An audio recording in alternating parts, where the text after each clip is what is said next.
Hello everyone, welcome back. তো তোমাদের জন্য নিয়ে আসলাম একটা ছোট্ট মিনি ব্লগ। তো আজ যাবো আমি দাদুর বাড়ি। আমার দাদুর হেলথ ভালো না, অপারেশন হয়েছিল, তো দেখতে যাব। অনেক দিন থেকে যাই না, জানি না আমাকে দেখে চিনতে পারবে কি পারবে না দাদু। যখন আমি ছোট ছিলাম তখন নাকি খুব খচ্চর ছিলাম, ওই দাদু বলতো। আর ওই দাদুর সব মাথার চুল পাকা বলে আমি দাদুটাকে পাকা মাথা বলে ডাকতাম।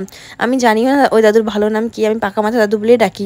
তো আজকে যাবো দাদু বাড়িতে। আর আমার মার অনেক কয়টা ভাই, তো আজকে সব মামার বাড়ি ঘুরবো আর তোমাদেরকে সব দেখাবো। দেখার জন্য এই ব্লগটা তোমাদেরকে খতম করতে হবে। জাস্ট ছোট ব্লগ, এটা তোমরা ফুল দেখবা, কেউ যাবা না আগে আগে। আর ব্লগটা কিরকম লাগে সবাই কমেন্টে জানাবা। এটা হচ্ছে আমাদের ডুডুয়া ব্রিজ, ভিউটা খুব ভালো দেখতে। কেউ যদি চাও এখানে শুটিং করতে পারো এসে। এখানে আমি যাওয়ার সময় যখন বাড়ি যাব তখন কয়েকটা ভিডিও আর ফটো তুলবো, কারণ আমাকে স্ট্যাটাস লাগাতে হবে। তো আমরা চলে যাচ্ছি দাদু বাড়িতে। এটা একটা আমার দিদা হয়, আমার মার পিসি। আমাকে বলছে তুমি কি ছোট মেয়ে? আমি বললাম হ্যাঁ। আমাকেও দেখে বললো বাহ, খুব বড় হয়ে গেছো। তো এটা হচ্ছে আমার দাদু বাড়ির কুল বাগান, বড় বিশাল বড় কুল বাগান। কাশকুল বড় বড় বড় কুল হয়, সবাই এখান থেকে চোর করে করে কুল খায়। আমি এখন অবধি খাইনি অবশ্য। আর এটা হচ্ছে দাদু বাড়ির পিছন দিকটা, ফুল বাগান দিয়ে একদম ভর্তি। তো দাদুর সঙ্গে গল্প করছি আমি বসে বসে। এখনও নাকি কিছু খাইনি, সকাল থেকে কিছু খেতে ইচ্ছা করছে না। তো আমি বললাম কিছু একটা খাও, তো এখন খাবে। আর আমরা এখন একটু আসবো বাইরে, জাস্ট একটু লিপসিং করে রিলস বানাবো, কারণ দাদুকে দেখতে এসে এখানে ডান্স টান্স করলে নাহলে একটু খারাপ দেখায়। তারপরে যাবো আরেকটা নেক্সট দাদু বাড়ি, বাড়ির পাশেই সব দাদু বাড়ি একসঙ্গে। তারপরে মানিয়ে নিল কয়েকটা ফুলের ডাল মামির কাছে।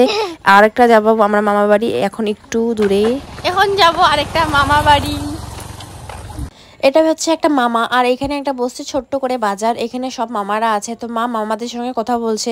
তো এখন যাবো নেক্সট মামা বাড়ি, এটা হচ্ছে আমার মামা বাড়ি। মা তো প্রচন্ড খুশি, অনেকদিন পরে বাড়ি থেকে বার হয়েছে ফ্রি টাইমে। আমরা এখন ঘুরছি মামার বাড়িতে। আমার এখানে অনেক কয়টা মামা বাড়ি, সারাদিন রাত যদি ঘুরি তা মামা বাড়ি শেষ হবে না। তো মামি করছে রান্নায়, মামিকে বললাম একটু হাই করছে, মামি লজ্জা পাচ্ছে। মামাকেও বললাম মামা একটু হাই করো, মামাও লজ্জা পাচ্ছে। যেহেতু আগের যুগের মানুষ, একটু তো লজ্জা পাবেই, স্বাভাবিক ব্যাপার। তো আমাকে মামি বলছে যে আজকে তুই থাক থাক, ভাইয়ের সঙ্গে খেলবি। আমি বললাম না, আমার তো টাইমই নাই। এত গরম, আমি ঘাইমে শেষ। আরো যাওয়া আছে বাকি, আরো আমার মামা বাড়ি আছে, অনেক মামা বাড়ি আমার। আজকে যদি সারা রাত ঘুরি তাও শেষ হবে না। এখানেই আমার দুটো মামা বাড়ি। ছোট মামার বাড়ি থেকে এখন যাবো বড় মামার বাড়িতে, পাশাপাশি একদম ভিতর দিয়ে যেতে লাগে। তো মামি করছে কাজ, অনেকদিন পরে আসলাম আমি। মামি বলছে বাপরে কোথা থেকে আসলি তুই?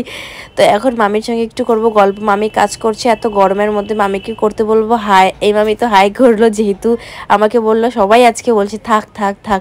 তো মা এই সেটি কথা বলছে মার পিসির সঙ্গে। মা করছে গল্প, অনেকদিন পরে আসছে ফ্রি টাইমে। তো আমরা এখন বসছি খাইতে, সন্ধ্যা হয়ে গেছে, আমরা যাব বাড়ি। তো তোমরা দেখতেই পাচ্ছ সন্ধ্যা হয়ে গেছে আর যাচ্ছে ট্রেন, এত সুন্দর ভিউ। তো গাইস, তোমাদের আজকের ব্লগটা কীরকম লাগলো সবাই কমেন্টে জানাবে। আর আমার চ্যানেলটাকে সাবস্ক্রাইব করতে একদম ভুলবে না। দেখা হচ্ছে নেক্সট ব্লগ ভিডিওতে। Bye bye, love you guys.